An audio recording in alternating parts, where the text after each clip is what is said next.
నమస్తే. ఒక చిన్న మంచి మాట. మన బిడ్డకి ఆరోగ్యం బాలేకపోతే మనము తల్లడిల్లిపోతూ ఉంటాము. ఎన్నో దేవుళ్ళకి మొక్కుకుంటూ ఉంటాము. మరి ఇప్పుడు యుద్ధ పరిస్థితి. భరతమాత ఎంత బాధపడుతూ ఉంటుంది. తన బిడ్డలు ప్రాణాలు కోల్పోతున్నారు. ప్రాణాలకి తెగించి యుద్ధం చేస్తున్నారు.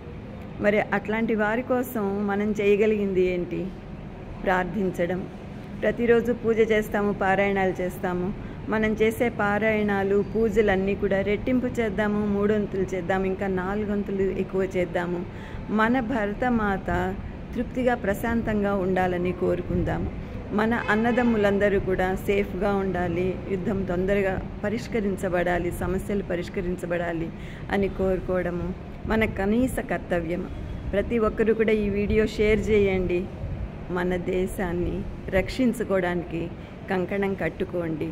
అందరూ ప్రార్థించండి భరతమాత కోసము, భరతమాత ముద్దు బిడ్డల కోసము.